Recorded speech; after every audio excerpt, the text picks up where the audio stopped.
shortly getting that. There we go. Yeah, there we go. I see us.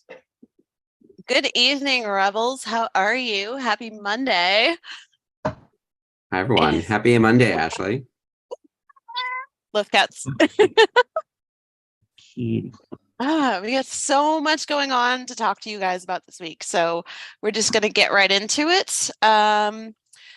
We were going to start with the Bunt Eve, and there are 3 new guests announced to join everybody over in London for Bunt Eve.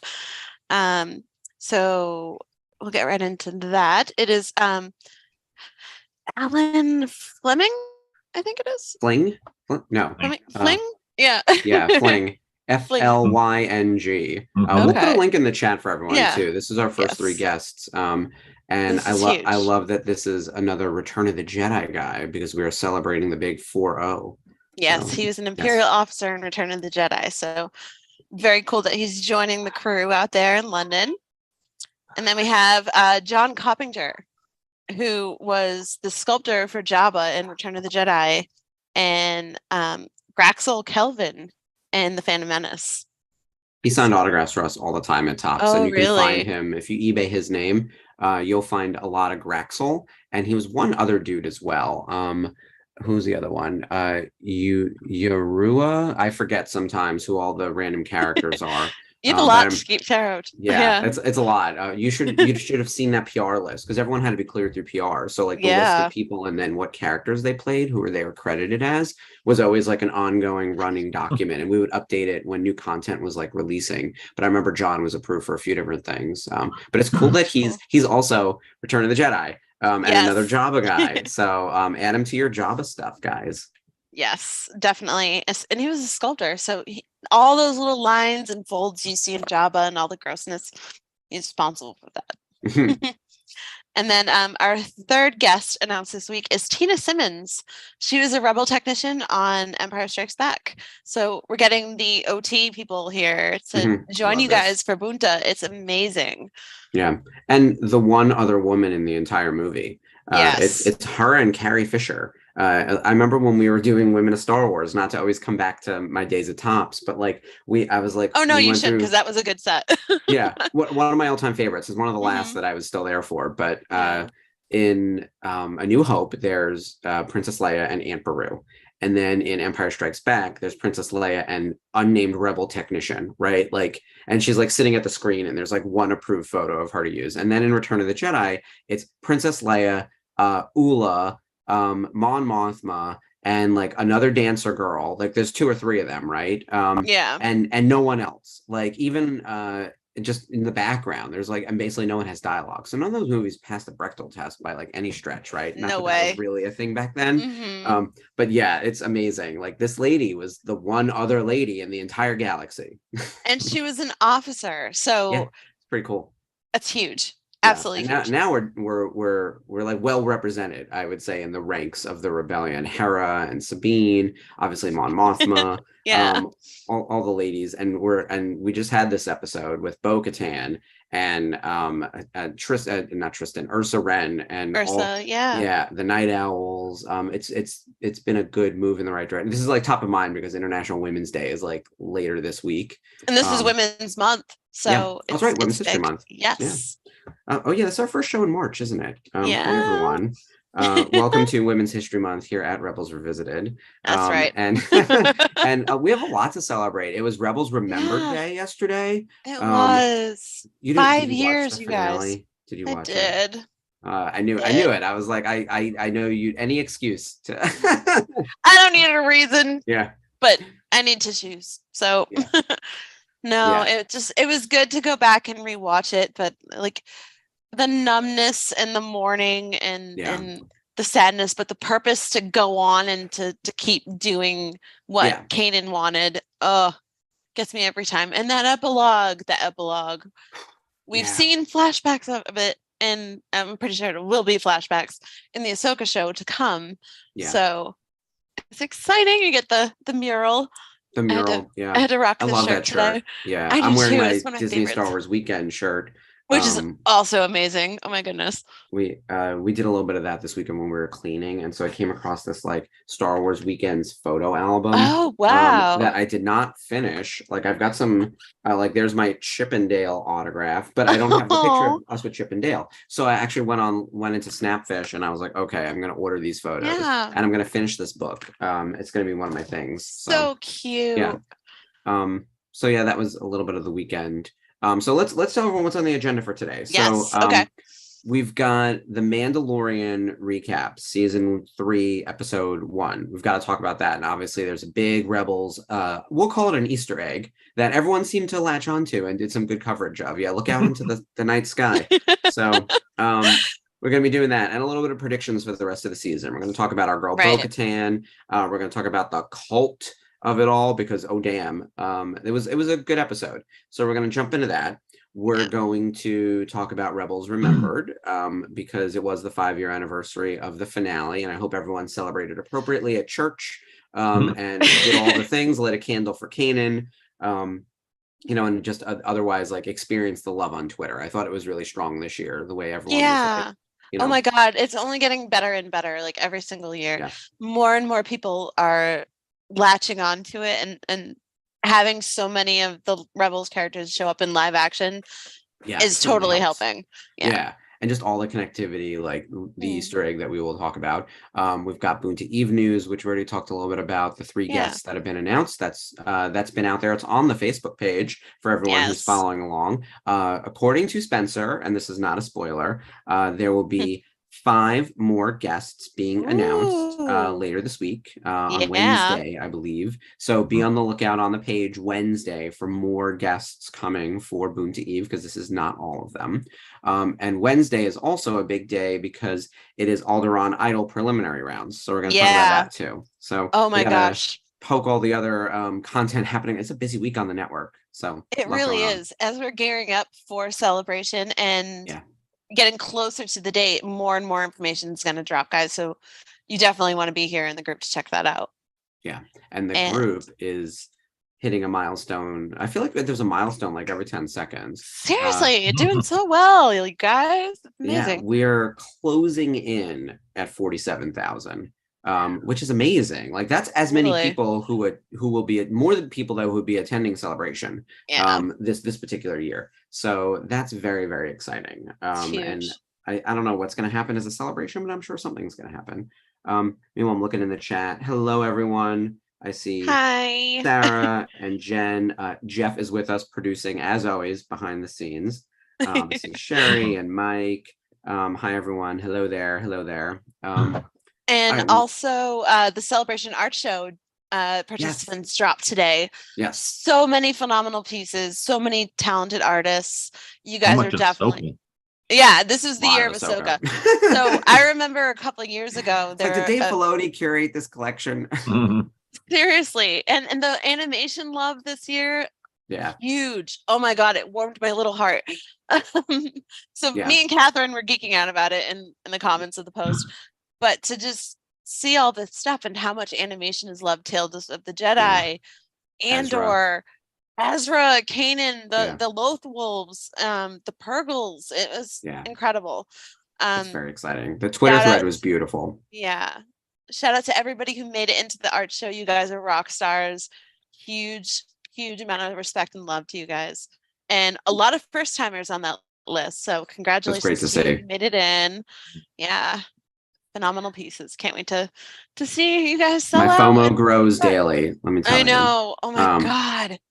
And they also revealed the first couple pieces of merch. So there were some pins that dropped. I guess they were actually mock-ups of the pins. It looked like renderings, not photography. There was an Andor set.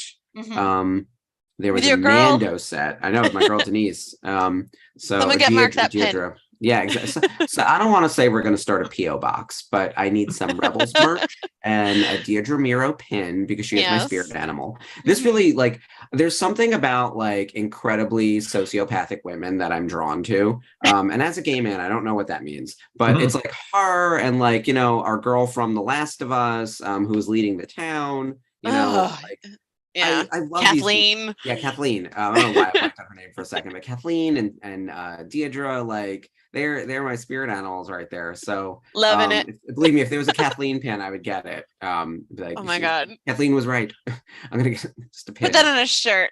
Yeah, just for you could wear that. You could wear that at Star Wars Celebration, and people think you're talking about Kathleen Kennedy. So the Kathleen was right. Yeah, you could. Which I would be down for. Yeah. Because like she's always getting dragged in the press for no reason. Hell Like this yeah. lady's been a success story for like 45 years. People like, Yeah. come on, yeah.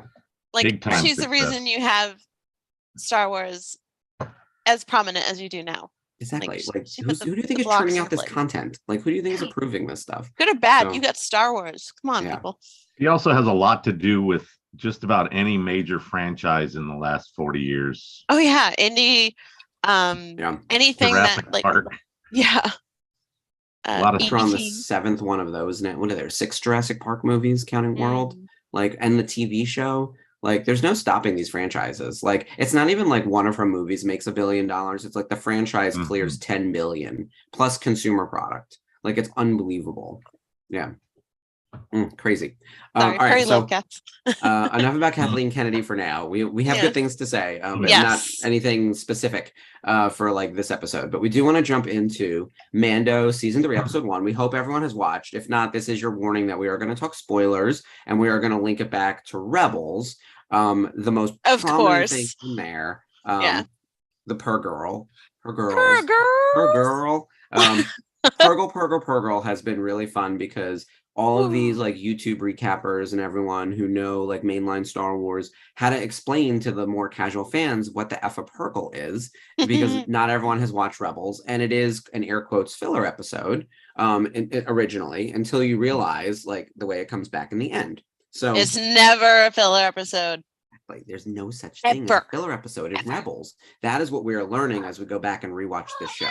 Everything was built very intentionally. Like every brick, if you think it exists for some reason and it doesn't make sense, it ladders up later. Like everything comes together. Even characters you meet once, a lot of them end up back on Lothal. Like it's kind of crazy. Like they all or help like liberate tied the planet. into a future show. Like it's kind there's of nuts. no loose ends. None. Yeah. Well, I hope that everyone had the same reaction that Sarah did, because I like nearly fell off the couch. Oh my she gosh. She squeed her face off when the Purgle showed up. I'm so smug now. Yes. I felt the same way. It was the Leonardo DiCaprio meme where he's pointing at the TV from, the sound I made. It was 3 a.m. and Spencer was texting me. We both were like, what? Yeah. I was like, what is happening right now? Because Jeff was talking before the show that, Grogu's looking out into space, and he was saying, what did you say, Jeff? That you thought he was going to see something. I had a feeling the way he was looking around, that he was going to see something there. And the only thing that I was going to, that I could see him seeing was that very thing. So the hyperspace whales. Yeah. Foreshadowing for me, but it was, I was very stoked when it finally came out. So yeah, we were all looking for it, and then it happened. So for everyone who doesn't remember, I'm going to give you a little quick refresher on the Purgles, and straight out of the Wikipedia. So the Purgles premiere in an episode called The Call. It's season 2, episode 15, which we are going to watch next week because we decided that like, hey, these Purgles just showed up. We probably haven't seen this episode in a while, and we're not going to watch the finale. Like, we're going to save that for a very special thing. And but the Purgles, like, maybe you've watched a recap video real quickly, but you don't remember. It's a great episode, even if it felt like filler at the time. Yeah. But it's season 2, episode 15, The Call, we're going to watch next week. So we've actually adjusted our schedule, which is what we said we were going to do. Like as the Mandalorian. As accordingly. Yeah. Yeah. Like, as the Mandalorian started like doing things for us, like we were going to adjust what we were going to watch and respond to. So next week, everyone join us for The Call, which I think will be really, really fun. So I'm just going to read the opening to watch The Call. Exactly. This is I'm just going to like plagiarize Wikipedia for a second. So Purgle were a semi-sentient species of massive whales that lived in deep space, traveling from star system to star system. Regular Purgles were only the size of a small starship, while members of a subspecies known as Purgle Ultra were significantly larger. So there's all these different types, there's all these different colors. Hera runs into them, and basically the premise of the episode is that there's a mining facility that is like taking the gas from this meteor or asteroid or whatever that the Purgles need to do the jump to hyperspace. And as it turns out, for thousands of years or whatever, the Jedi, the Sith, everyone, they've all studied the Purgles to figure out how to build hyperspace technology. So they're sort of the backbone, the sort of organic living method of how you travel through hyperspace. And so they were studied, and Ezra is able to connect to them. So we'll watch that in the episode, which again ladders up to like Ezra being able to communicate with the Purgles. So it brings up the big question, or several big questions. One, where's Ezra? Right? Where's Ezra? I feel like I'm in Kill Bill, and there's the bride, and Beatrix is just like, Bill? Where's Bill? Where's Bill? Like it's very that. Where's Ezra? So I think that's the number one question, right? Where's Ezra? And two, do you think, and this is a question I'm going to post to the chat and to Ashley and Jeff, do you think that Grogu, in theory, could communicate with the Purgles? Oh, yeah. Grogu is... You were ready. I was ready. No, you see him, like, communicate with the Rancor in Book of Boba Fett. Yes. Yeah. And also, like, you know, he's got that feeling with the Force and also with the frogs and stuff when he's on planet with Luke, but he has the power with the Force to communicate with creatures, so, and I think it's only gotten stronger, so we're definitely going to see him reaching out with some critter. Isn't the question, does he communicate with the frogs that he's downing? Maybe because they were unfertilized. You are a snacky snack. Here, you could hear him like snacky snacks talking. Well, those were loud snacks. Those were unfertilized eggs, right? Didn't we confirm? Well, right? like no, the ones he was chasing an actual frog and had it in his mouth. Yes. In Book of Boba, he was like, spit it out. Yeah, holding it up for the Force. And he was going to pull all those frogs in. He could get them. He was going to eat them. I mean, most people in Star Wars eat meat, is what it seems like, right? So you're always hunting something. Yeah. And those, he ate at least a couple, 3 different eggs for sure. Yeah. You know, he stopped at one point and realized that it wasn't cool, but anyways. But he was also off camera stuffing eggs in his mouth. So I think he probably got at least 6 in his mouth. It seems though that like Frog Lady and Frog Man, and I love that those are their names, by the way, that we didn't bother to give them some messed up name like Raxel Clan or whatever.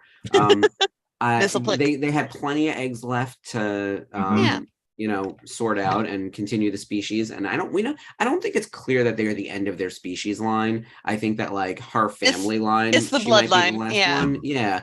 Which is, always sad, but like we deal with like real genocide in Star Wars. Like she literally could have been like the last Frog Lady, right? It's possible, but I don't think that was the case. I feel like they would have made that like crystal clear, being like, this is the last of the species. And cut it out. Yeah, and every egg is super important. But also, I don't know what you do with that. Like with offspring, they can't marry each other, right? I don't know. No, they also seemed content at fertilizing a single egg and getting one little polywog. Like if it was such an issue in terms of continuing their species, you'd think they'd want to at least have multiples to have like a better version of, all kids aren't created equal necessarily.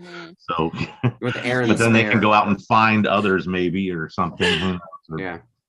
Move on to some other species. I agree with Mike. I think he uses the Force to take away their fear. I agree. Oh, there you go. You see him able to calm down the Rancor and just relax it. And don't worry about it. I'm just going to eat you real quick. Sarah has an interesting question because Din was asleep when they were traveling. Which, by the way, how calm do you need to be asleep during hyperspace? I'm sure it's a long ride, but like that's crazy. Do you think Din Djarin could have seen them, or was this something only visible to Grogu? It didn't seem like they were an illusion or a force projection or something. I just think that because Mando was asleep, he didn't see it. And I don't know how many people know what Purgles are. Like, it's not like, and I know they're like from an out of universe production question. They've only appeared in Rebels. They're a new creation as of like 2014, 2013. No, not 2016, whatever it is, whatever that math is, right? So in theory, there would have been no discussion of Purgles before that. So I don't know. It doesn't seem like, I think just in general, like people don't know about the Purgles because if people did, they'd be hunted, right? Like they're powerful. I think this all attributes to Dave's love of conservationism and animal rights and everything. Save the whales is still a big deal now. Save the space whales. So this is like Save the Wolves. This is Dave pulling in, the causes into Star Wars and kind of, making them relevant so it would bring awareness to the cause. I think so anyway. He's always got a conservationist message, and he's very animal friendly, as we know. I love this. I love the space whales too. The Purgles are cute. And obviously, I'm assuming everyone who's watching along with us has watched the finale of Star Wars Rebels. They play a really important part in the final battle with Ezra and Thrawn. They are the wild card that really turns the tide, and no one saw it coming. No one. I remember even thinking I was having a stroke. I was like, what's going on here? Like, this is so out of like, it's so nuts but so Ezra, right? Like Ezra has shocked us for 4 straight seasons, always doing the thing that no one could have predicted. He's very wild card. He's very unpredictable. And again, using the animals. So you got those shadow creatures where he used his fear and his anger to control them and get them to attack the Grand Inquisitor. Here he's using the Purgles to protect, like, we have to save the galaxy. You need to take him out of here. Get us out of here. Removing Thrawn from the equation. I mean, someone said, I forget where, that like if he was actually part of the Imperial fleet during the original trilogy, like Luke, Han, and Leia wouldn't have made it. And if you've read the books and the way that he's portrayed, like he's, I think, in the outer rim, so he's away from the war and he comes back and misses. That's why he's heir of the Empire, right? It's like it's after part 6, but he was in outer, like, deep space, and missed the entire Civil War, which is, it seems like what's going to happen in canon now. So they're taking that same idea of what happened in Heir to the Empire, the original Timothy Zahn books, and making it so that, just like in Rebels, him being removed from the equation, like he's going to be gone, like during the events of 4, 5, and 6. So I don't know. Do you think he's back though? Like, that's really the question. Is he back in like known space? Because the Magistrate, in theory, knows where he is or has some connection there, or at least Ahsoka thinks she does. We don't know how true that is. Or she may have worked for him for a time before Ezra took him away. So there's that. That would be a long time ago, though. That'd be 20 years. No, more than that. 30 years. So that lady was not old enough, I don't think, to have been working for him 30 years prior and be like, you know what I mean? I don't know. Yeah, they did give her a gray wig. We'll throw it in there. What is Sarah is reminding us that the Bendu predicted to Thrawn what his fate was going to be, like the cold arms and everything. Yeah, I can't imagine. Like, Thrawn is very logical and like the smartest man in the galaxy, right? That's sort of, he's the Sherlock Holmes, is the character that they built for him in the books, and I think they ported that into Rebels like pretty well. But imagine, like, you can't prepare for this. How do you prepare for Purgles? Like, there's that's the only reason the plan failed. You can't. Right? No like, one was prepared for that. It was just like, what? Yeah, what even as an audience, and that's what made it work so well. It was just like, it was just not anything that we could have expected. And I think that's when what Rebels does really well, is when they take us for a surprise like that. I thought killing Kanan.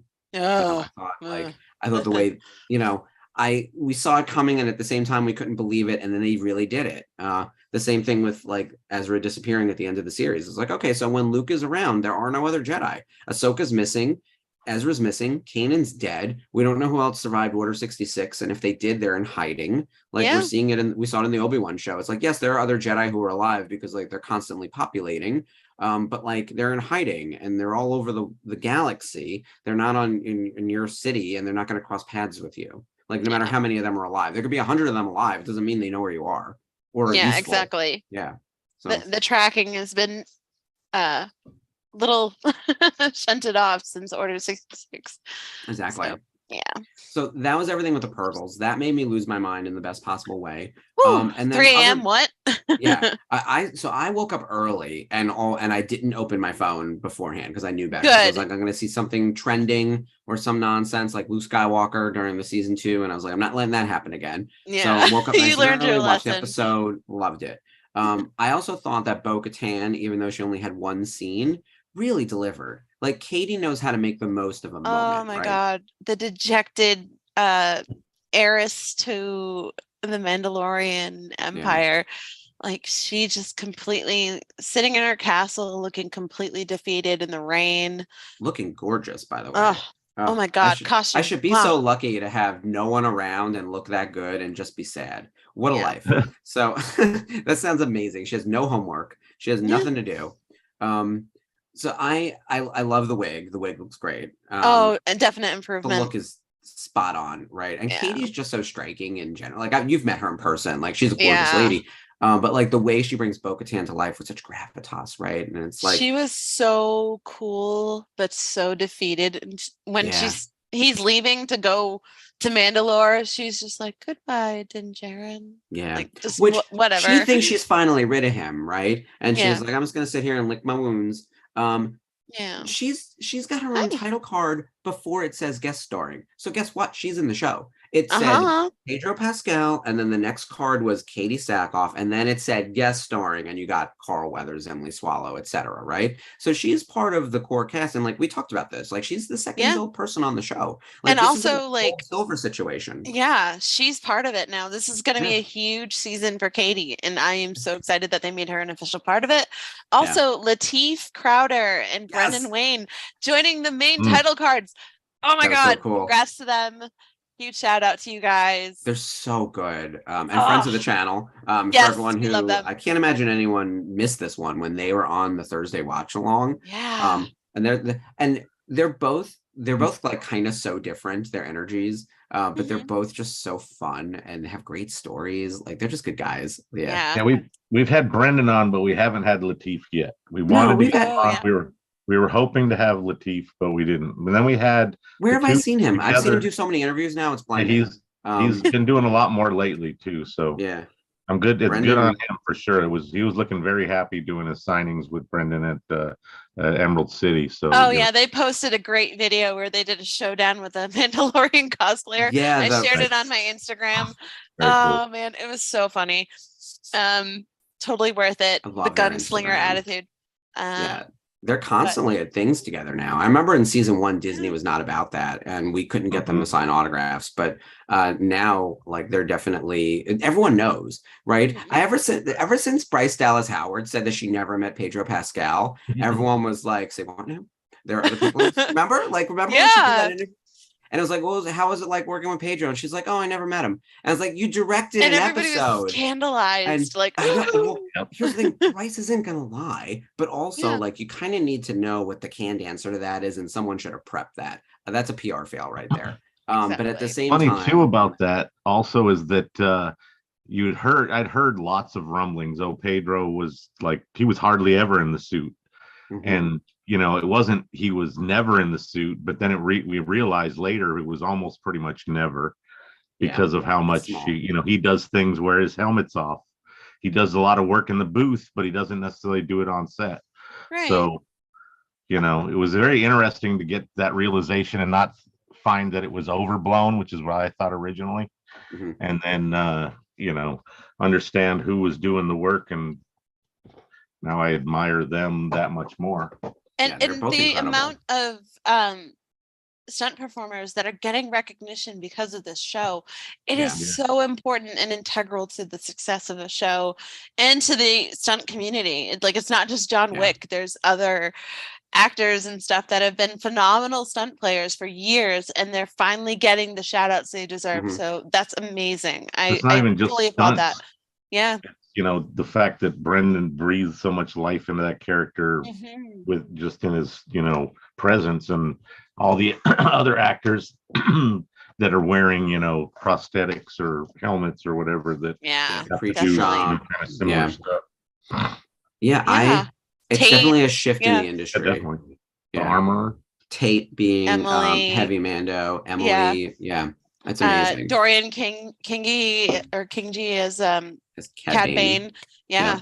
Mm-hmm. He's another one. He's like 6.5 feet tall, or almost 7 feet tall. He's big. He's a big dude. And actually, he's a tall dude. He's actually he's skinny as a rail. But which is why he looks so good as Cad Bane. Yeah, perfect. I was like, where did they find like this live action Cad Bane? Like, truly, I was like, dude, like all you need is the hat. Like, you don't even need the blue makeup. We know it's you. I mean, at first when I first saw him, I thought it was like K2SO, and they just kind of put somebody in like put him a on motion stilts capture or something. And just did the this rest. man is like legitimately 6'10". Like, it was bonkers. When we saw him at Rhode Island Comic Con, I was like, oh, it's very nice to meet you. I'm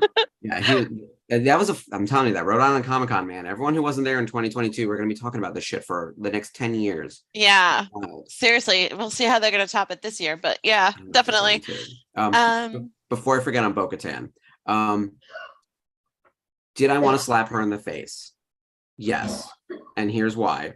When she said to Din Djarin that his cult fractured Mandalore before the purge even happened, I was like, oh, lady, do you remember a time when your sister was the queen and you were teamed up with Darth Maul with Death Watch and tried to overthrow the government, and then Paz Vizsla died, or Pre Vizsla died, and then your sister died, and then Maul was ruling Mandalore? What the hell's wrong with you? And then your girl injured from that. I was screaming at the television, and Jason's like, so it was very that. He's like, I don't want to wake up to you yelling like I did. Yeah. I did too. I wanted to, if I were him, I would have physically assaulted I would have rushed the throne. Like, it would have been. I'd be like, see this Darksaber? Yeah.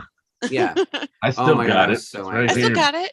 Yeah. She has no self-awareness, and that's also why I love her. So it was amazing. Exactly. It's so easy for her to blame everybody else, but her actions also led to the fracturing of Mandalore. Yeah, like, you're a part of it. There are many cracks in the foundation, and she is a big, big crack. Like, her and everyone in Death Watch, and everyone who sided with Maul, everyone who went against Satine to begin with. Like, your sister was out to preserve Mandalore and its kind and future looking ways to change it from, we're not warriors anymore, we're people, and we have to look towards the preservation of our society.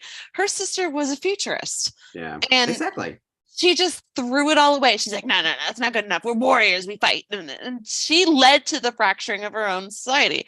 So I totally agree with you, Mark, like 110%. I was ready to throw down with her. And here's the thing: it is too early for me to be this mad. If she was able to have some self-awareness, and she said to him, "Look, Mandalore was a hot mess for a very long time. I was a problem with it. Like, I was not smart enough to know that my sister knew what was up, and I backed the wrong people, and I've tried to do what's right since then. Like, there you go. That I would have been like, yes, rule Mandalore now. Now you're on the top of the podium. Now you deserve that Darksaber. Yeah, I was like, look forward, look ahead. Yeah, like. It's the kind of thing where, but everything that happens to her is someone else's fault, someone else's problem. This is happening to her. She's yet to take responsibility. I've never heard her say she's sorry about any of it. Like, even though her actions led to her sister being killed. I know that it doesn't seem like they were super close, but like, it's the kind of thing also in the grand scheme of things, though, like, if we're going to vote for a ruler of Mandalore, she's still in my consideration set. Like, and that's, Do you believe that they're setting her up like this to kind of do her redemption arc? I think you have to. I think, I think maybe she'll learn some self-awareness. Is like too like lovable as a person. Like, she's sort of universally beloved. Like, everyone loves Katie Sackhoff. So if for her to play a heel, to use the wrestling terms, because she's not a villain in the show. She's just like sort of the bad guy at the moment, and she's lacking some self-awareness. She's the well-loved bad guy. Yeah, she needs to be humbled by the audience. She's already been humbled in universe, right? Like, she needs to understand, like, she needs to have her moment of self-awareness. And again, she needs to team up with, like, and then do the right thing. They kind of did a little bit of that in Rebels. I thought she left Rebels on the highest of high notes. Like, we didn't know what happened to her in the in-between. And it seems like she fell again. So, but I think she can get back up. And in fact, I think she can be one of the leaders. I'm now in this new moment of, like, especially after The Last of Us, watching that nothing works except in the communist town. They really need a coalition of leaders. And it needs to include women like Bo-Katan, Koska Reeves, and the Armorer, and Fennec Shand, and Ursa Wren and Sabine Wren, like, coming together, along with Mando, Paz Vizsla, Boba Harrison Fett, Dula, like yeah. You know, like the people who like all need to get together. And I led with the women because like Bo-Katan and Armor seem to be like the two that I think really have a shot, other than Mando, to like rule the place. But I think like the 9 of them all lead in different ways, and the Armorer still has a big following. Which, by the way, let's talk about that scene for a second, because I was faked out. I thought it was a flashback. I did too. Oh my god! Back and better than ever. Bitch has an army of 40 people who are like, yes, we're not only are we still a cult, we're still culting. We've got us a new one who looks like young Din. He's got Kylo Ren hair. But he also has the same colors as, and we were talking about this on Thursday in the chats. He also has the same colors as Vizsla. He's probably House Vizsla. Yeah. I assume that Vizsla is the one who grabbed him, right? Yeah. Like he's the big dude. So he saved him. To grab me. Like if you're gonna knock him out of the way at least once and did some other stuff. Yeah, and he looked really like they focused on his face a lot as he was getting his new helmet and undertaking the creed and everything. So and he pushes the kid out of the way to keep him safe. Yeah. I think it was his child or somebody in his clan, which is pretty wild. Yeah. And that kid was also in Book of Boba Fett. Was he? So that was Oh, I didn't realize that. Yeah. Well, he was great in his little scene. I thought he did a great job reciting the oath and going one-on-one with Emily. He felt like you could see that there was like trepidation on his face, but also like a determination, even if you didn't fully understand what was happening, which I thought was the perfect like feeling that would be going through you during that moment. I thought the effect with the giant gator was really cool. I just love shit like that. Like that's the kind of stuff where I was like, this is why we sign up for Star Wars, man. Like a giant gator, like straight out of Lake Placid. Like, I was like, at first I thought it was like, you're gonna get like the Mandalorian creature, like some kind of mythosaurian creature or whatever, and then I'm like, it's a croc, and then I'm getting like meme text from Spencer that says meth gator, and I'm like, come on. Here's the thing: eventually we will see a mythosaur. I don't think they're all extinct, and I think they might find one under the water, in the mines of Mandalore. So, and if he rides a mythosaur girl with the dark saber, I mean, it's over. But like that's the kind of thing you have to build to, and they give you the breadcrumb by saying, "Here's a giant gator," and Mando just shot it and killed it. I think when you find a mythosaur, you're not going to shoot and kill that thing. You're going to figure out how to ride that thing. So he's going to do it better than Boba Fett, and Boba Fett's even going to roll his eyes, being like, "Damn it! Like I had the Rancor." And so he's going to get one up. Easily. Right? That's what I think. Do you guys want to see Din Djarin ride the mythosaur? That's why I'm tuning in still. Yeah. Sherry says the actor is Jimmy Kimmel's nephew.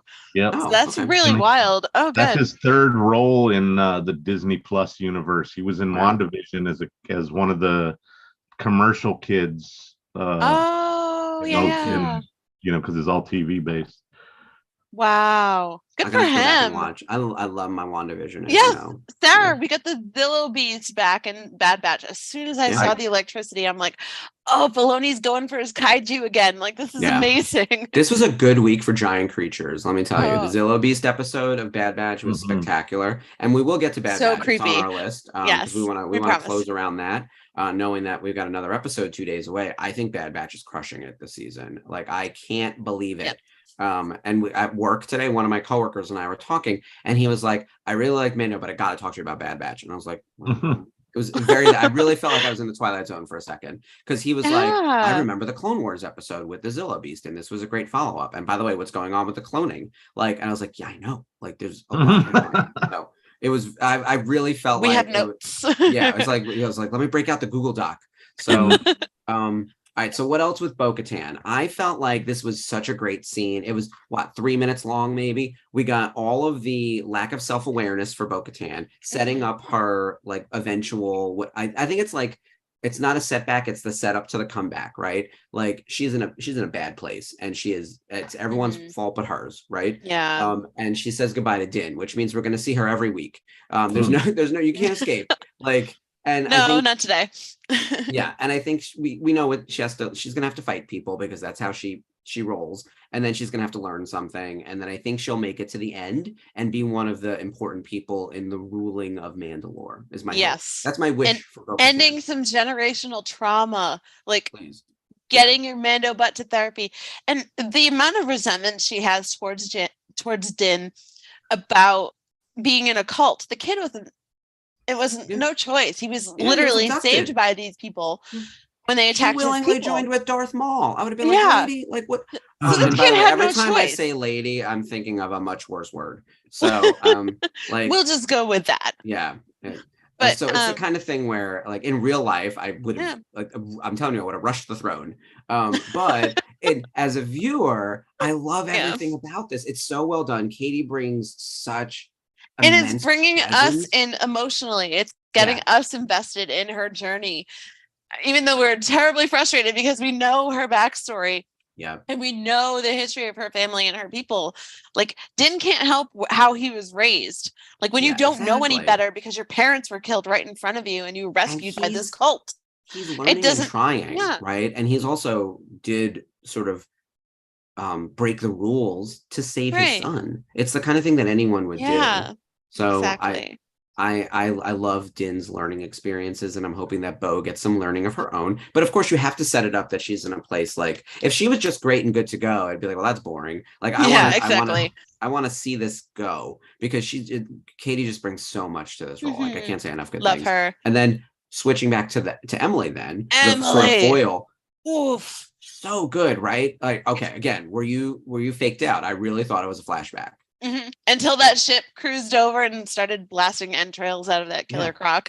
And it was like, okay, now this is modern day. Like, where are they? What are they? What planet are they on? I know. How did somewhere she in the set Mandalorian up that forge? system. Like, drag all that stuff to the cave. Amazing. So how did she get there? She's such a charismatic leader. And everyone is just on board, right? Like, and I don't think that she's necessarily manipulating all these people. I do think that she has their best interests at heart. And I think she does strongly believe in, like, the way to be a Mandalorian is to follow the ways of the Mandalore. So I get that. Like, I know, and believe me, it's a cult. But when you're in it for a while, like, maybe you don't really understand that. I think she needs to lighten up. And I think she needed to be a little nicer to Din. Like, Din was honest about what happened. He was like, I took off my helmet to protect my son, and I'm going to go do this stupid quest to go fix things. And she's like, yeah, this is the way. It was very much like, oh, I guess if you do it, I'll sort of let you back in. And I was like, oh, I'm going to rush you too. I'm going to push you into the fire. Like, everyone was on my nerves this episode, in the best way, though, because it's like we're setting them up to be antagonists so that they can come back,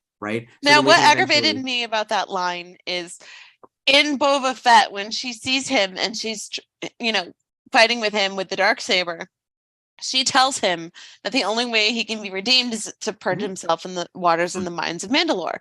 Then, in this series, she's telling us, oh, they don't exist. Our home was destroyed.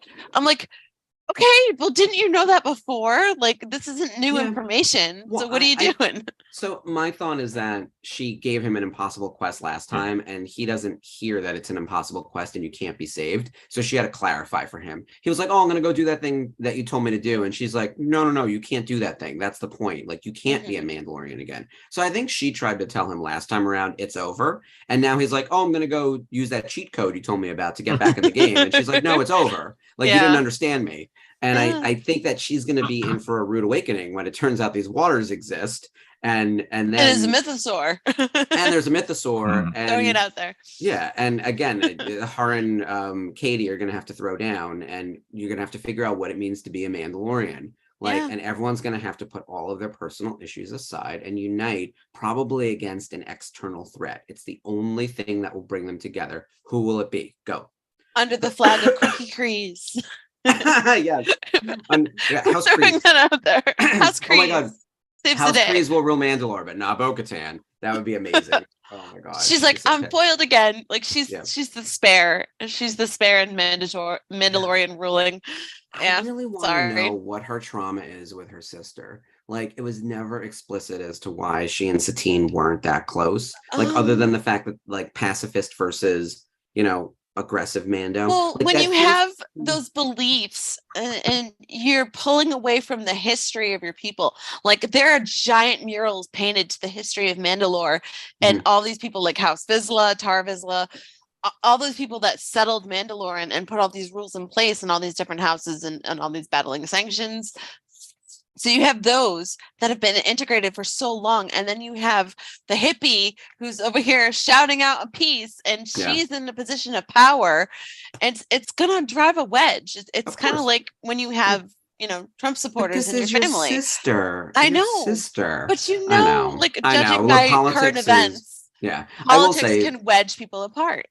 And I always like to say, like, it's not politics, it's morals. So like I don't ask people ultimately, like how do they vote? Like I want to find out like how do you feel about this particular issue and what's driving that? And if it's coming from a place of hatred, then we're talking about a moral distinction, right? And then it doesn't matter like who you voted for. It's like we can't align on like what we both believe is the right thing. Like that's a problem. And I think that was probably a problem in Mandalore for sure. Yeah, I just think there's actually something very personal too. Because I think that like that's sort of the macro thing, like pacifism versus sort of more war hawkish. But I think that there's something like specific that maybe everyone thought that Satine was this kind of natural leader and Bo is jealous. I don't like jealousy between women as a story plot though. Like it feels get out of jail free card. Yeah, it's very that. But like they're sisters, so like as a sibling thing. Maybe something happened with their parents where like if one of them acted differently, you know. I hope we get to see a little more of what's driven the rift between the two of them, other than just obviously beliefs and live action Satine. That'll solve a lot of this. Like just starring Ewan McGregor. No. Oh my God, bring back Ewan as Obi-Wan. I would lose my mind. So, we just de-age him slightly, just for a scene with Duchess Satine, and then we get the reveal. And get Anna Graves back in there as Satine. Exactly. That'd be amazing. So I thought Bo-Katan was a standout in the episode. I thought Emily Swallow was spectacular. I liked the pirate stuff. I thought it was goofy Star Wars nonsense, which I love. Yeah. Especially Swamp Thing over there leading the pirates. I thought he was super cute.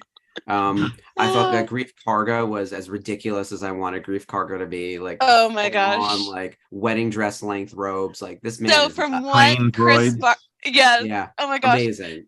Yeah. So from what Chris Bartlett was saying on Thursday night during the virtual Cantina recap show, he was saying that Carl hated that cape. I'm sure. Hated the cape because it was just little wheels, like they superimposed the droids on later, but it was little like green wheels holding the cape. Drag it around. And if you watch it, his clothing, somebody posted a meme earlier today. It might have been Spencer, to be honest with you. Yeah. So it was like Grief Karga's progression into this insane cape. Well, the final shot was Little Nas X at like the Met Ball or something, and I was like, "Yep, that's going to be season 4." So, which signed me up. I love how like, ostentatious it is. But at the end of the day, he still had the holster on his belt, right? Still the quickest draw in the galaxy. Yep. Yeah, and he shot. This happened in I think Bad Batch too. He got shot in the hand. And as opposed to shot, instead of the kill, which was cool because like he's a good guy now, so he has to shoot the hand. Exactly, and it was.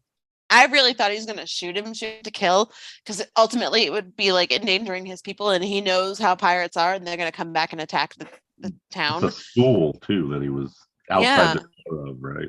So protect your citizens, protect the children, and I really thought he was just going to kill them all. Like I really did. But he says he needs a marshal, and so made me think of a few things. One, Din's answer was like, "Hey, where did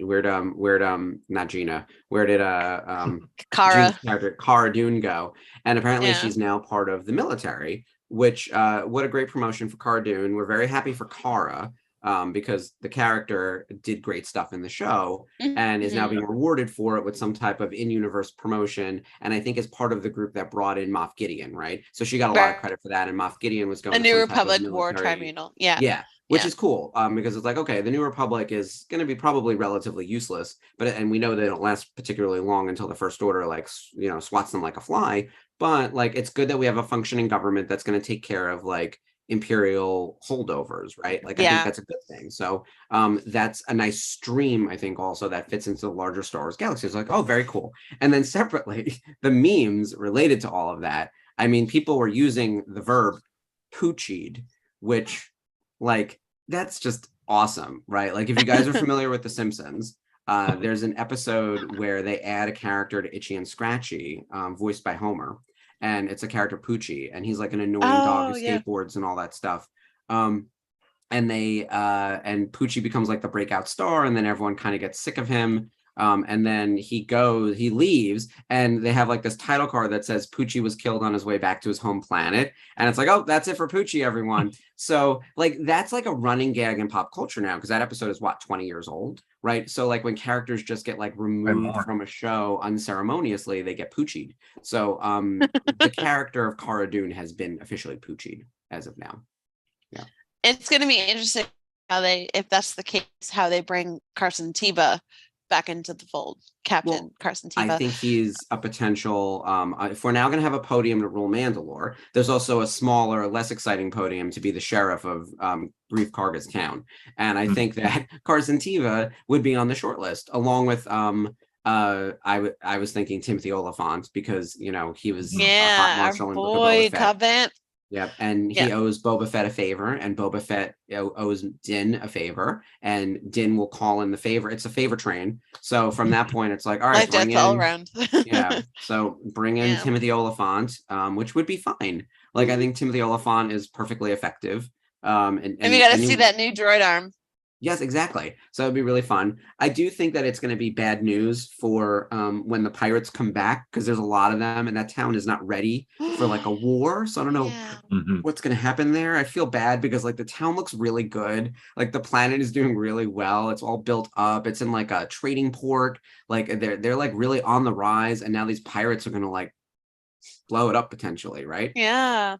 That sucks. It's going to be pretty crazy. And I also think IG-11, which, oh my God, the scariest freaking Terminator inspired thing. Totally Terminator, exactly. Oh my God. So in this episode, they took the parts that were remaining of IG-11. Some of the extra parts that you still see left over on the statue were bronze sculpted later. And they try to reactivate him, and he reverts back to his original programming of kill the asset. Yeah, it was some like it was a digital like like the crawling fast on the floor. Oh my God! So I'm like, it is freaky as hell. It's funny that in Terminator inspired for sure. Yeah, totally. Oh, without a doubt. Like I was like screaming it. What's funny is in the same day we got Mando and we got Bad Batch. I was like, oh wow, look at that big Terminator moment. And then I watched Bad Batch and I was like, oh my God, it's Alien. Like it was they're one just of those loving moments. Jim Cameron this week. Yeah, like totally. It was one of those days where I was like, oh wow, we're in like full horror mode over here on the Disney Plus machine.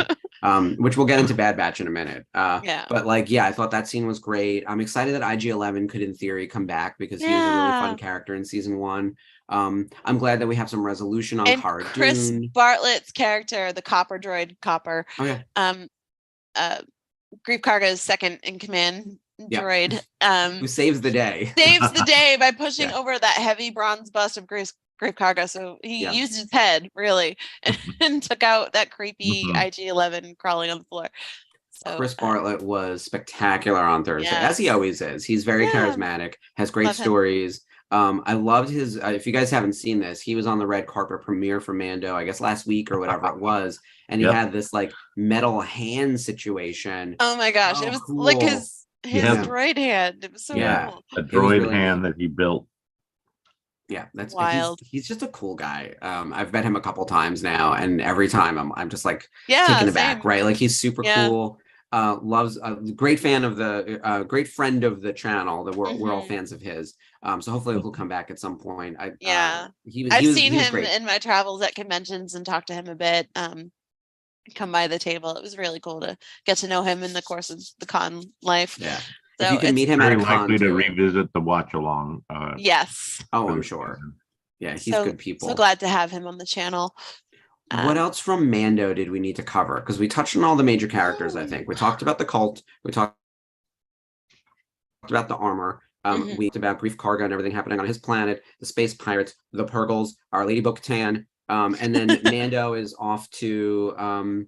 he's got to go find those waters. That's the next big thing. He escapes barely because he's ambushed by the pirates on the way out. And I think his rule was like, never make a deal with pirates, which makes me think he's going to run into Hondo and have to make a deal with him. Because Hondo's moved up in the That would be so cool. Oh my God. He's a former pirate. Like Hondo's another one who started as a villain. And I don't want to say he got Disneyfied, but like we definitely turned him into more of an anti-hero. And we all love him now. I mean, he greets you at Galaxy's Edge. Like he's the face of Galaxy's Edge. Hondo, and Jim Cummings, the voice of Hondo. Like it would be amazing to have him back. That would be really fun. I could see Also, Hondo popping in, but not as one of the pirates. I think as like an ally to Mando, if anything. can we please talk about the Azelian droid builders? Oh my God! Yes, almost forgot Cute the Babu little Fricks. Babu Yeah. Fricks, voiced Yeah. by the fantastic Shirley Henderson, who everybody knows as Moaning Myrtle from Harry Potter series. She's so funny. She That was lady's so insane. funny. Oh my God. And having Grogu just want to hug him, like, no, Mike, he did not my God, want to eat them. I know Yeah. Mike said that in the chat earlier. Did he want to Yeah. eat them? No, that was a full That was on doing what amazing. we all wanted to do is hug Babu Frick. Yeah. And no squeezy. It was the No cutest oh my God, thing the ever. no squeezy. I was dying. I like those. That's the thing. I love when Star Wars is weird. Like Din Djarin sitting in that room looking ginormous. And getting right hit with all the stuff hanging from the ceiling as he's yelling at God. Grogu. Amazing. But actually having Din use Grogu's name, like, no kid, no, like instead of just saying that and just having him go, Grogu, no, Grogu. It was so cute. So fun. Bad baby. Yeah. Bad Mike, baby. you and I had the same thought. Yeah, And that also building threads to the sequel trilogy, which I do think that in some ways, like less so than Marvel, but like Star Wars is always building to the next thing. These things stand alone and on their own, but like they connect in a lot of ways, which is what we're doing on the show, right? Connecting to Rebels and everything else. That's what we do. Like that little stream to the new trilogy is like, I think a realistic kind of breadcrumb where it's like, oh yeah, we're gonna see Babu Frick in like 20 years or whatever, and it's like, oh look at those guys, they're droid experts, very cool. Yeah, it was great to see the living as far as it could be, living, breathing version, live action version of the Bunta Eve Cantina logo from last Spencer's year. like, we did that first, but no, it was very really cool. Oh my goodness. So did that come to life? The seeds were planted. Really, really cute. Yeah, and I want to DiCaprio that on everything. Yeah. What else from Mando? I feel like we hit all the big notes on this. The only other thing that of course caught me as you know, someone who works in the licensed product. And by the way, we just released our Bo-Katan helmet at Canoa Nova. I have 2 helmets I have to buy. She's on sale right now, along with our Mando sale that's happening to celebrate Mando season 3. Not that I'm plugging my company on my YouTube show. You totally can. Like, it's fine. The number of helmets that were in that scene, I actually had to pause and I was like, trying to see like which one do I want, trying to look at signets on people's shoulders, all that kind of stuff. That was really fun. I like that there's a ton of them. I like that they all have their own helmets. I like that, you know, there's going to be a lot of customization happening, I think, over the course of various cons. And everyone's going to pick that one dude in the background that they all fall in love with for no reason. We all have him. And they're going to replicate that costume. And you're like, which one are you? And it's like, oh, I'm third from the left. Like, it's going to be very that. So it's like the new version of Wilro Hood. Like, this is the most random thing, just takes off. Well, I think that there's going to be armies of Mandalorians at some point. I don't know if you can people have time. Like, celebration's literally a month away. It starts like a month from tomorrow. So we're at a point where I don't know if people could really pull everything together in a month, but like certainly some of it's possible. And if you I think they might have already repainted. It's easy enough to repaint your armor. Yeah, so you could already have it existing and just change the colors. You could have done something that's in that same color scheme yourself years ago. Before it came out on the show. Jeff was ready. He like had a crystal ball to the future. Jeff, you have to put your picture up, and you put it up in the Facebook page, right? Of you, there was me and you in my you know, dumbed down version of the armor, but you basically with that helmet on and that color scheme, which is love it. Almost exactly the same as what they used, but it was very much I was borrowing from what I knew of the heavy gunner, so it kind of is appropriate. But really felt cool to see that you know, appear on screen though, because it's like, wait a second. Yeah, that's really neat. Point. Not that there was any relation. There was a lot of pointing in this episode for everybody. I had to watch it a second time because the first time I watch it to work it, and then the second time I watch it to enjoy it. That's usually how it goes. Because I'm like Fergles, I'm literally taking notes on my phone. I'm like screenshotting. There I am screenshotting the credits as if I still need to know who did the voices for autographs. Like, because I'm still a collector. So ultimately, like, I want to know like who worked on the show, because eventually, like, I'm gonna get back to more conventions and doing more cast pieces and stuff like that. There you go. Like, like that's all you need. Like, it's a mask, but it was really cool. Very cute. Yeah. Let's jump into, I think we hit everything on Mando. If there's anything that we missed in the comments that you think we need to let us cover that know. ties back to Rebels, let us know. I feel like we got it all. But I did want to talk Bad Batch for a few minutes. No, I'm seeing we're at 10 o'clock. We can go a few minutes over like we always do because we don't want to leave you without talking about Bad Batch. Yeah. And before I forget, I know you guys all know that we love The Last of Us. Love that show. I thought this week's episode, I'm not going to give anything away. Fully spoiler free. Fully spoiler free. I just watched it an hour ago. I am still traumatized by it, and I'm going to leave that to you. You know how this season is just like emotionally devastating in a variety of ways. This came in a very different flavor than all the other trauma that we've experienced. So, and I will say I want to say there was no trigger warning for like attempted sexual assault, and there should have been. So I want to throw that out there to the group to be aware that if before you watch that episode, be aware. I did not see it coming, and so that was fun. But on top of that, like the episode itself is just really bleak. It's because it's the penultimate, right? We're one away from the finale. So we're in a point where like if things feel really low, and it's a very violent episode too. One of the more violent ones, and people related violence. And I was like, Jesus, like how much violence are we going to do? That being said, I thought it was spectacular. Like it was the kind of thing where you leave it and it's like, oh, I can breathe. And at the same time, wow, did I feel things? And, that was really a lot. And at the same time, this is excellent television. Like no one's no one's doing shit like this on TV. Like sometimes shows are violence for the sake of being violent and it's just shocking. And then there are other shows that are like high drama and drawn out and just like, it's like, oh my God, get to it already. This show moves at a good pace. The acting is stellar. The stunt work is incredible. The guy who plays Joel in the video game is featured prominently in this episode as a different Troy character. Baker. Yeah. Yep. So that was cool. But highly recommend the episode, but go in prepared that like it's going to hurt in like a different way than all the others have hurt. Thank you. So messed up.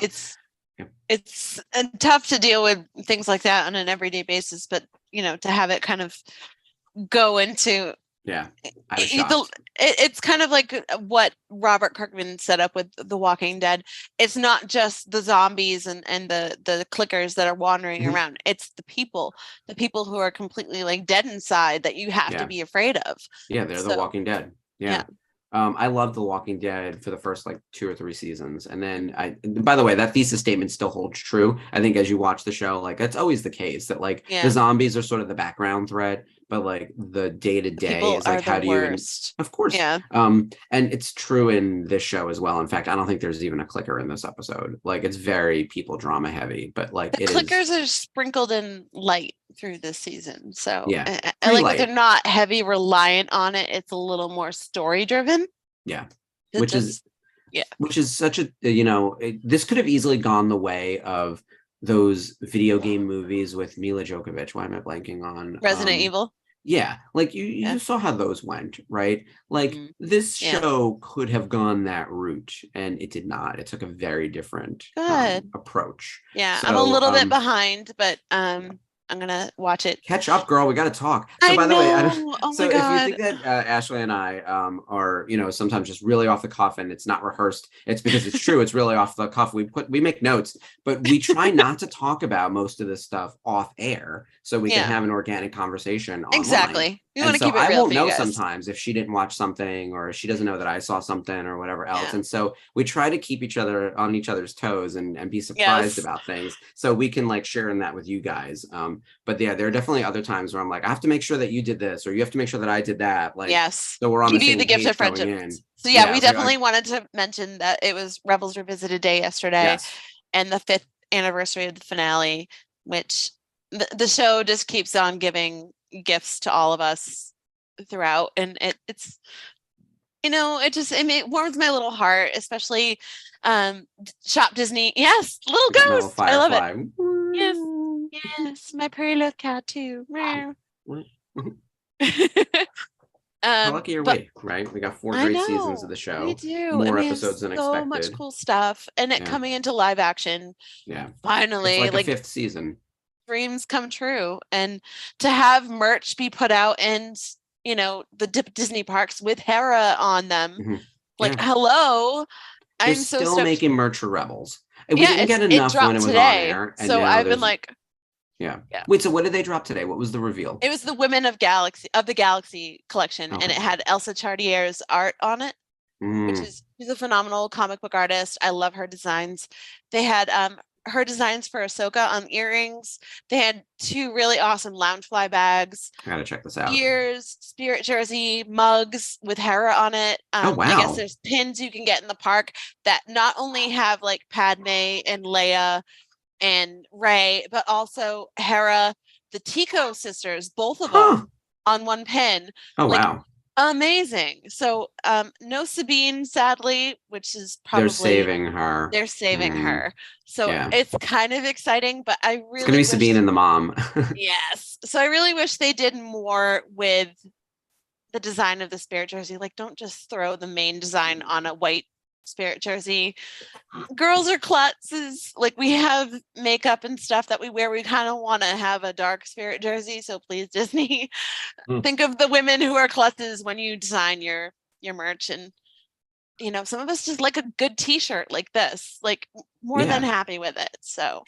I'm gonna have to check out that collection, especially on the pin front. We were looking at pins all weekend because Jason those are only available at the parks at this time, but everything else you can find online. Okay, and I'm gonna send Jeff on a very special mission. That's what's gonna happen. Where you're going, Jeff. Venmo Jeff.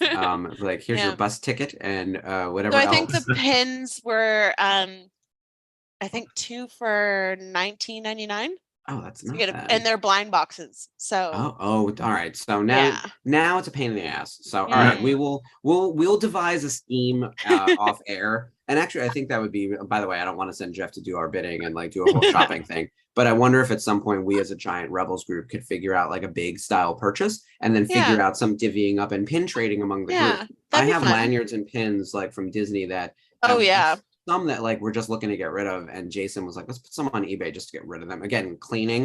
You have to make room for new stuff. And so I'm sort of in the headspace of like, not quite 1 in, 1 out, but if stuff's coming in, things have to be always going out. Like, that's just how it goes. Right. As you know, I've mailed boxes to people by surprise just to be like, congratulations, you're now the proud owner of whatever was in this box. But what? It's been good stuff. So I know you will enjoy it and take care of it and love it. And appreciate it. Yes. Thank you. So Sarah, thank you. Anyone else who's interested in the pin scheme? Yeah, girl. Let's call it a scheme so that it sounds like we're doing something devious. So we will figure this out because I do think that Rebels merch needs to be supported as well. And if we can figure out like how to make that happen. Like maybe there is a day where Jeff just happens to be going to Disney, and if he's able to buy like a boatload of pins, we can all Venmo him for the pins and shipping or something, or whoever's going to Disneyland. Like we can figure that out. You can buy stuff from the parks and ship them directly to people. So I could buy the batch and ship them to you, and then you could distribute them. Yeah, that sounds perfect. Yeah, or something along those lines. Yeah, that is exactly the kind of thing. So Mike, who's in the chat, sent me what was it, the pommels for the lightsabers when they first came out with the I think it was a Loth Cat and the Rancor, and he went and bought them there and had them ship them straight to my house, and I got them like a couple days later without having to meet up in the. Yeah, otherwise, like you'll die in that line at the park. Exactly. So my friend Jamie has gotten all of the pins so far. So you got very cool. Clone Wars Ahsoka, you got Leia on a Tauntaun. Love it. Hoth Leia, our girl Hera. Another Ahsoka, another Leia. Is that another Leia? That's Padme. A New Hope, or is that's Padme? Okay. Yep. And then we got Rey and the Ticos. Oh, yay, Ticos. Yeah. I enjoyed Rose them and from Paige. Clone Wars 7. I know that they were a little bit divisive, but I get it. I like them a lot. All right. And they have a magic band too. It looks amazing, but no Hera on the magic band, which is really kind of sad to me. But at least she's on the mug. We will see her in live action soon enough. So I feel like we're going to be eating well in the Hera space, and we love Hera. Yes, my girl. Hi, Ahsoka. we're gonna continue this conversation about pins and merch at a later time as we devise our scheme. So everyone, be ready to be scheming with us. Let's hit Bad Batch real quick. Actually, before we hit Bad Batch, I want to give everyone the news beats. So we already mentioned definitely our Boon to Eve guests. Just a reminder, we announced 3 guests so far. Alan Fling, the Imperial officer from Return of the Jedi, John Coppinger, the Jabba sculptor, also from Return of the Jedi, and he also plays Graxel Kelvin in The Phantom Menace, and then Tina Simmons, who's the Rebel technician in Empire Strikes Back.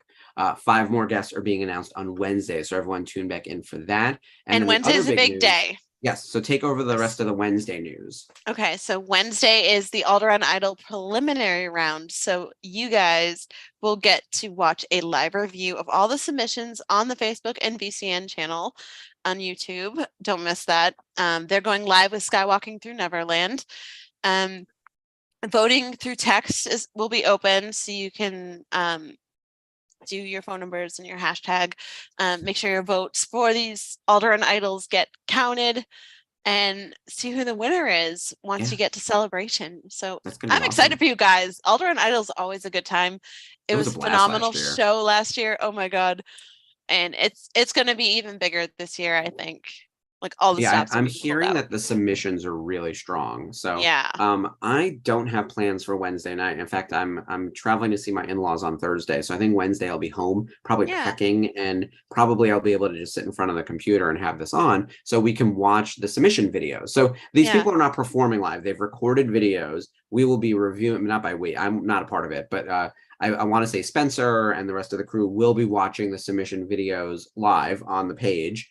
And talking about each person, and you'll be able to vote via text. So the people you want to see proceed to the next round, you can help choose our idol. That's the point of it being idol, is like your vote matters in picking the winner. So, and then they win an incredible record contract with VCN Records, and they're going to sell tens of copies. So it's going to be awesome. And they get to perform at the next Celebration. Yes. That'd be amazing. Which a lot of news is for Celebration, by the way. We're a month out now. So a lot of news is going to be coming fast and furious. The news desk will be returning. We're working on exactly when. On the Celebration news front, we've already talked about this a little bit. There have been a few other guests that got announced. Simon Cassanides, who plays X-Woves. I just call him Hot Simon. Like he's he is the male member of the Night Owls ish. Like he seems adjacent to them. He does not wear a Night Owl signet. But he is in the same color blue, and he's in the episode obviously where Bo-Katan popped up. And it is a crime that Hot Toys did not make a head sculpt for his figure. Yeah, he only has a helmet. I know. I don't know what the deal is with that, because like Paz Vizsla has a helmet, like a head sculpt, and it's Jon Favreau. So that's Hasbro. That wasn't Hot Toys. Yeah. Oh, okay. But yeah, it's the whole licensing thing, I bet. But yeah, that's probably part of it. And John was like, "You don't have to pay for me." Like, he's under. John's is more along the lines of Dave's and George's. True. Yes. Yeah, more of a creator type. Gotcha. Yes. But so Simon was announced, so he's going to be there, meaning Bo-Katan and him are going to be there. And again, like, is it a brother? Is it a boyfriend? Is it just a friend? Is it a coworker? Like, what's the story there? Why are you blue? Like, why is your color the same as Bo-Katan? But now you're not with her. So she didn't get the Darksaber. He done left, right? Probably. I don't think that he's also there. Like she seems like she's literally. And where's Casca? Like, come on. And she might be out with him. And by the way, like the in-universe answer is TBD, but obviously Sasha Banks, now known as Mercedes Monet, is killing it in New Japan. That's what I hear. By the way, was on the red carpet for Mando premiere with her belt, because she's champion right now, and probably will be for a little while, with the rest of the Mando crew. Oh my God. Stunning like she always does. So good. And I love how they pulled the entire Mando family back to be at the premiere. And I'm sitting there like, okay, which one of you is going to show up? I know. I was like, where's my Mercedes? And then also in the Celebration guest list, Michelle Ang as Omega. Which is very cool because she debuted last year. Obviously, she's the voice of like basically the lead on The Bad Batch, along with D. Bradley Baker. And I think is doing a really great job this season. Like, he's aged up the character a little bit. I think the writing for her dialogue is a little better because she's less of like a child who doesn't know anything, who's just constantly asking why. She's really going through like deeper character arcs. She spent some time traveling around with her brothers. And that last episode in the mines was a huge turning point for her character. So not only did she learn how to interact with people who are different and maybe on the spectrum, but also like, just because you expect someone to feel one way doesn't mean that they don't. Yeah. It's just they express it differently. So it's a lot of growth for her character.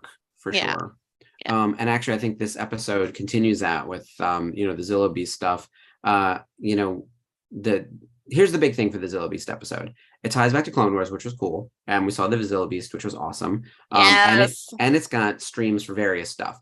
The big thing, though, is the cloning, right? So they were trying to clone the Zillo Beast because they wanted the armor to be, because the armor is resistant to lightsabers. And that was something that Palpatine was always after. And that's sort of a side quest of the general cloning of trying to clone Palpatine. So this new dude who shows up, Dr. Hemlock, which I love when the names are just like they hit you over the head with it, right? He is creepy AF. And I don't know what to do with him. And he's dangerous. I don't like it. He had the energy that I did not like. I was very concerned. I do not want to mess with him because he seems really scary. And I'm fearing for our girl Omega. Like, she got sold out instantly. The prime minister was like, God. "Oh yeah, you want to go like figure out how to get to Lamassu? You just got to go kidnap that little girl." I was like, "Oh wow," she was sold out instantaneously.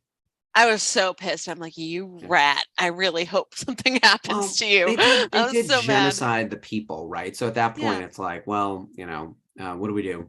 It was rough. So, but I get that Lamassu was like, I'm not really motivated right now. And then now they're going to like basically torture her by going after Omega, which is that going to be Plan 99? Is Plan 99 to capture Omega? I still think Plan 99 to save Omega. Oh, it could be a plan from the clone side. Yeah. I still think Plan 99 is like eradication of clones. And that's why they all have to go into hiding. It's why we don't see them in Rebels and or Obi-Wan, etc. Like, I think. That'd be crazy. I know. I think it's mass extermination. I think it's horrible and it's going to happen. I think that's clear 99, Plan 99. And I think that's pretty clear. But the other big thing, so going back to cloning, this is connectivity to the prequels with Palpatine, always 10 steps ahead, planning his never-ending future. So we're connecting cloning with the prequels and Bad Batch, Mandalorian, the new trilogy. It also ties to what happened in Battlefront 2 with Operation Cinder, and has contingency plans. This is going to answer somehow Palpatine returned. Like it's kind of crazy that all of this is really coming together, and some of it might be retconning, but like I think the storytelling is actually pretty solid across Mando, across Bad Batch. Like it's working. Even the hints in Obi-Wan, like these things are working, and they're not fully there yet because they're not going to give us the final answer to it, but like they're showing us the progress of where it's headed, and I think they're doing it really well. Yeah, I believe that it'll give us a little more solid direction instead of just like throwing things at us. Being that they didn't really have much of a say over the story that was presented in Rise of Skywalker, they're doing a phenomenal job of making sure that the product that they put out now is cohesive enough to make that make sense. So if they have to retcon a little bit, sure, that's fine. But ultimately, I totally applaud them for making this go into a more solid direction and to kind of like, well, wait a minute, how did you guys do that? And it's starting to answer some more questions. And it's not taking away from the Bad Batch story. And if anything, and it's not distracting. Oh, totally. Somehow they're making it. Somehow they're making it work. Somehow Palpatine's return is making sense. And it's working really well in Mando. And I thought this episode of Bad Batch, like, which you can sort of shoehorn in any type of like exposition machine into like a long form TV show and figure out how to cram it in and make it work and then claim it all works. This is like legitimately working. And I kind of can't believe it. Yeah. We're not getting as many like filler episodes and like, oh, we're going on a mission for Sid. We're going on a mission for Sid. It's starting to have a through line, kind of like how Rebels did. It was clunky in the beginning, and then now it's found its voice. It's found its place in the universe, right? Like almost the way that the Bad Batch kind of have.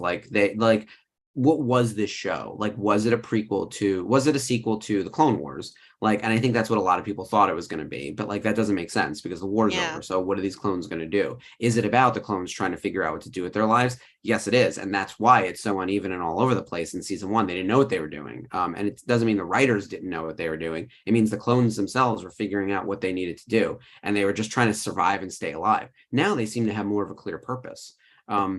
And how scary was that shock trooper, like getting stuck? Yeah. Having him and pulling out of the video games and just putting him into I love that. this universe. Oh, so cool. I love the helmet. Like you're always going to get me with that. Yeah. Terrifying. But yeah, I thought Bad Batch really delivered. So I thought we had a great week of Star Wars. I mean, the Mando discourse probably overshadowed all things Bad Batch, which is one of my concerns. But I will say my coworker who came up to me and was like, we need to talk Bad Batch. I did not see that coming. I was like, yes, this is exactly not where I expected to be in March of 2023. My animation loving little heart. Yeah.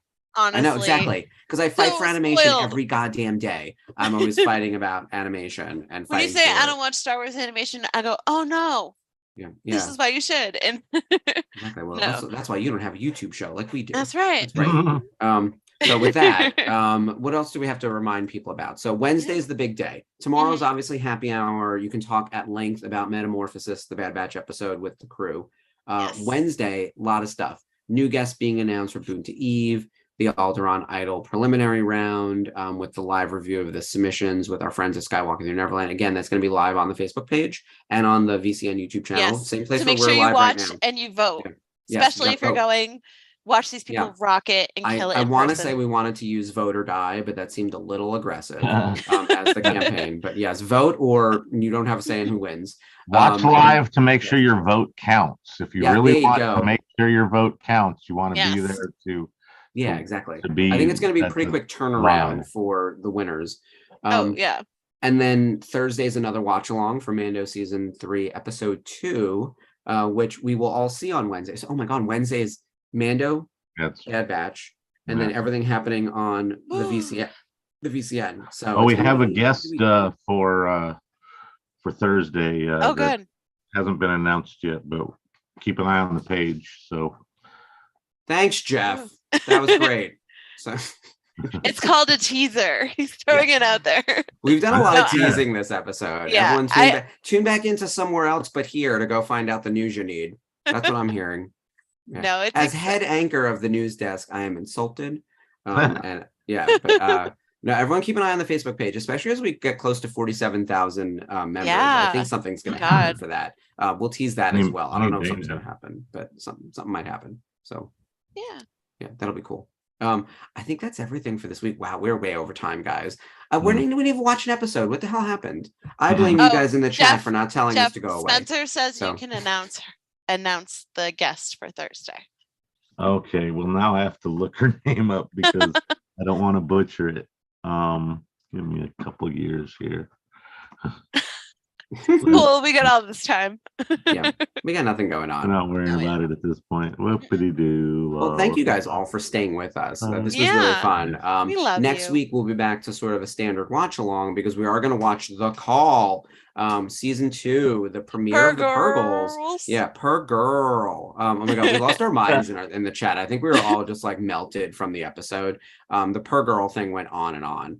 But we all love the Purgles, and we're gonna go back and watch their debut, and then we'll probably spend the back half of our episode thinking about where's Ezra. Like, I think that's the question: where's Ezra? I saw a really cool pin that somebody designed. I'm sorry if I don't remember the name of artist. I was just scrolling through my pin sections on Instagram. It was Ezra with his cadet helmet, like painted up cadet helmet on the back of a Purgle, like flying through hyperspace. I'm like, oh my goodness, this is amazing. So this Thursday we will be watching Mandalorian season 3. I'm sorry, excuse me. Chapter 18, which is the second episode of the season, with our special guest Dawn Denninger, who was a principal actor in this season of The Mandalorian, and I believe plays multiple characters, maybe not in this episode, but in general. So fantastic to hear her talk about her experience and enjoying yeah. That's fantastic. I love a new guest too. Yeah, this is what I find exciting. It's like, okay, we're bringing in people that are not part of the main cast, but they're just as important and just as integral to the success of the show. Exactly. And we want to learn more about it's an all hands situation. Yeah, it's a family, and you're learning so much about it. Even though I'm sure there's some things that she probably can't say, it's still so it's going to be exciting to watch. So make sure you tune in to see what Dawn has to say, and talk with the boys in the chats.